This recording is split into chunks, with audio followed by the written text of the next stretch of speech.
Now, at first glance, this probably looks to you just like the multi-dimensional array initialization that we just did in the previous video, but this is not. This is an initialization of a pointer array. Notice that with our static character pointer here, we have a name array, but there's only one dimension to it. This is not really a multi-dimensional array. This is an array of pointers. The pointers will be created off of these static items here. We said that these are static characters, so they are allowed to be put into storage in some place where they will not be changed, and we don't have to worry about them again. This thing will be set up at compile time, and it will be nicely usable, but it will save us storage and execution time because of the way we've built it. Now this little function, and you can find this in K&R under the same topic here, initialization of pointer arrays. This little function will return a character pointer, char star, right there, month name. So that's telling us that month name returns a character pointer when it returns something, and it will take in an integer n, and that's the number of the month is what we have to pass in here. So here's our static character. Our name array, single dimension, is then initialized by these values. This will be value 0.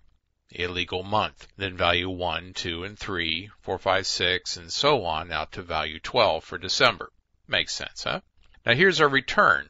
Our return is going to use our little decision character that we looked at, our comparison and return operator that we looked at a long time ago. We're going to do a quick check here and find out if n is less than 1 or n is greater than 12. That's an invalid month. And if that happens to be true, we will return this first value, which is name sub 0. And name sub 0 is the pointer. Remember, this is a 13-element array because we have 13 elements here from a legal month through December. It will return the pointer stored in name sub 0.